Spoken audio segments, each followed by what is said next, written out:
Avant de continuer, abonnez-vous à la chaîne. N'oubliez pas d'activer la cloche de notification pour être au courant des dernières vidéos.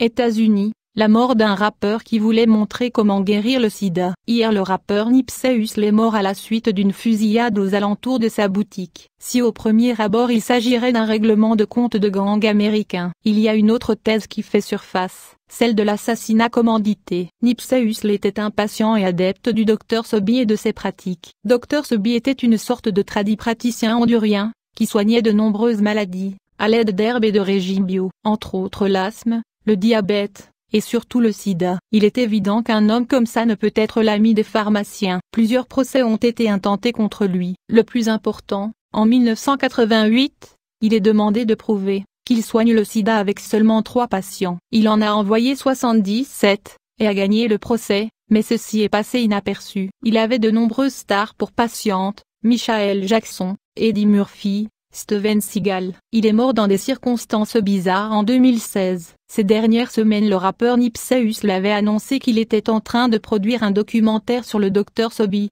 pour révéler ses pratiques. Nipsey disait que l'industrie pharmaceutique est avec celle de l'armement et du pétrole la plus dangereuse du monde. En 2002 une autre chanteuse Lisa Lope voulait rendre publiques les pratiques du Dr Sebi. Elle est mystérieusement morte dans un accident de la route. Curieusement, le rappeur américain se voit mêlé dans une fusillade. Qui est derrière ce meurtre? C'est une question qui est actuellement sur tous les lèvres.